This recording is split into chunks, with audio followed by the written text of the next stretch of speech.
Friends, நான் உங்கள் ரவி. இன்னைக்கு வந்து ஸ்டார் மூவியோட ரிவ்யூவில் அந்த படத்தை நான் பார்த்தேன். அதை பற்றி ஒரு விஷயம் ஒன்று பேசணும்னு நினச்சேன். ஒரு என்ன சொல்ல, அந்த படத்துக்கு ப்ரமோஷனாகவோ அப்படி இல்லை, அதை பற்றி நம்ம ஒன்று சொல்லணும். அதை தான் வெளியில் சொல்கிறோம் படம் பற்றி. ஓகே, ஃபஸ்ட்டு வீடியோ வந்துருக்கும். வந்துட்டு இந்த படம் வந்து யாருக்கான படம்னா, இவங்களுக்கான படம் இல்லை. ஒவ்வொருத்தங்களுக்கும் ஒரு ஒரு ஒரு ஏஜுக்கு அப்புறம் தான் வந்து இதுதான் ஆகணும், கண்டிப்பாக இதுவாக ஆகணும்னு ஒன்று இருக்கும். ஆனால் அவங்க நினைக்கலாம், ஆசைப்படலாம், அந்த இடத்துக்கு போகிறதுக்கு முடியாது. ஒரு சில நேரம் முடியாது. வேறு வேலை பார்த்துக்கிட்டு இருப்பாங்க, கிடைச்சதை பார்த்துக்கிட்டு இருப்பாங்க. கிடைச்சதை பார்த்துக்கிட்டு இருக்கும்போதே என்னதான் நம்ம வெளியே வந்து சிரித்தாலோ, நல்லா பேசினாலும், பற்றி நல்லா சிரித்து பேசினாலும் எங்கேயோ நம்ம அந்த இடத்துக்கு போகலன்னு ஒன்று உறுத்திக்கிட்டே இருக்கும். அதுதான் இந்த படத்தில் முக்கியமான கான்செப்ட். எதுவும் ஸ்பாயிலர் இல்லாமல் சொல்ல பார்க்குறேன் முடிஞ்சளவு. அது சினிமா படத்தில் சினிமா ரிலேட்டடான ஒரு விஷயம் காமிச்சிருக்காங்க. அது மட்டும் இல்லை, இப்போ அந்த சினிமாவை நீங்கள் அந்த விஷயத்தை எடுத்துகிட்டு, இப்போ நீங்கள் ஒரு டாக்டர் ஆகணும், நீங்கள் ஒரு வக்கீல் ஆகணும், நீங்கள் ஒரு போலீஸ் ஆகணுன்றதை பற்றி நீங்கள் ஃபிக்ஸ் பண்ணி வச்சுக்கலாம்.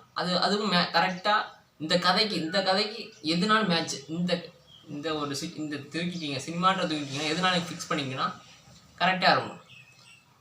இப்போ நடிக்கிற வரவங்களுக்குமே நிறைய ஸ்ட்ரகிள் இருக்கும். நடிக்கணுன்றவங்களுக்கு நீ கொஞ்சம் இதாக இருக்கப்பா, கொஞ்சம் கட்டியாக இருக்க, கொஞ்சம் ரொம்ப இது உயரமாக இருக்கிற, கலராக இருக்க, நீ ரொம்ப இதாக இருக்க, கொஞ்சம் கருப்பாக இருக்க அப்படின்னு சொல்லி தட்டி படங்கள் கூட வந்திருக்கு. இங்கிலீஷில் ஒரு படம், சினிமா பற்றியில் ஒரு படம் வந்திருக்கு, தேஞ்சு ஒரு இங்கிலீஷ் ஒரு படம். அதில் கருப்பாக இருக்கிறவங்க எவ்வளவு இதாக பண்ணுவாங்கன்றது அந்த படத்தில் காமிச்சிருப்பாங்க. அதுக்கு ஒரு ரீசன் கிளைமேக்ஸில் கொடுத்துருவாங்க. அதோட ரொம்பவே நல்லா இருந்துச்சு. எனக்கு பார்த்தோம்னா ஆச்சுன்னா ரொம்பவே நல்லா இருந்துச்சு. அந்த மாதிரி கனவை நோக்கி ஓடிக்கிட்டு இருக்கும்போது வேற ஒரு இடத்துல மாட்டிக்கிட்டு ஏதோ கிடைச்சதை பண்ணிக்கிட்டு இருக்கிறோம்ல, சரி அதை எனக்கு பார்த்துக்கிட்டு இருக்க ஒரு வேலை எனக்கு வேணான்னு விட்டுட்டு அந்த நான் நினச்சதுக்கு போகிறேன்னு ஒரு ரிஸ்க் இருக்குது.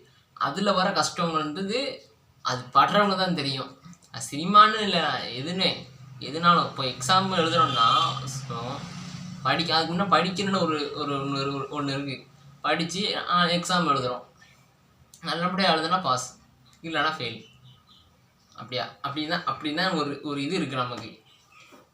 நல்லபடியாக எழுதி பாஸ் ஆகி நமக்கு வேலை கிடச்சி ஒரு செட்டில் ஆகிட்டு வச்சிங்களேன், அது அவங்க எய்மே அதுதான். நான் செட்டில் ஆகணும், எனக்கு இந்த வேலை பண்ணுற எய்ம். நீங்கள் எதுனாலும் இது இப்படி ஃபிக்ஸ் பண்ணி பார்க்கலாம். அந்த படத்தில் முக்கியமாக வந்து கவின் அவரோட ஆக்டிங் எனக்கு ரொம்ப பிடிச்சி. ரொம்ப வெரைட்டேஷனே என்ன சொல்ல, வெரைட்டேஷனா லுக்காகவே நிறைய லுக்ஸில் மாற்றிருக்கா, ரொம்பவே நல்லாயிருக்கு. அப்புறம் வந்துட்டு அவரோட டைரக்டர், அவரோட 2வது படம் ஸ்டார். ஃபஸ்ட் படம் பிரேமா காதல், அந்த படமும் வந்து லவ் சப்ஜெக்டான படம், நல்லா இருக்கும். அந்த ஃபஸ்ட் படம். இது ஸ்டார் ரொம்ப ஒரு ஆனஸ்டாக எடுத்த ஒரு படம், ரொம்பவே உண்மையான ஒரு படத்தை ஒரு கலை. அந்த கேரக்டர் பேரை வச்சு சொல்லியிருக்கேன். கலைன்ற ஒருத்தன் என்னென்ன கஷ்டப்படுறாச்சு வளர்ந்து வரும்போது, அவனுக்கு சின்னதாக ஒன்று நடந்ததுதான் படம் பார்த்தீங்கன்னா தெரியும். ஸ்பாயிலர் இல்லாமல் என்னெல்லாம் சொல்ல முடியுமோ மட்டும் சொல்லியிருந்தேன். அவரோட ஆக்டிங்காக இருக்கட்டும், ஈவன் அவரோட மியூசிக், எல்லாருமே சொல்லுவாங்க பழைய ஈவன் வேணும்னு. இதில் வந்து பாருங்கள், படத்தை போய் பாருங்கள், எத்தனை பேக்ரவுண்ட் மியூசியமாக வந்து வெரைட்டியாக போட்டிருக்காரு. ரொம்பவே நல்லாயிருக்கு. டிஓபியுமே அது மாதிரி, லொக்கேஷனுமே கதைக்கு ஏற்ற மாதிரி ரொம்ப நல்லா இருக்குது. இது ரிவ்யூவில் இதை பற்றி நான் சொல்கிறேன்.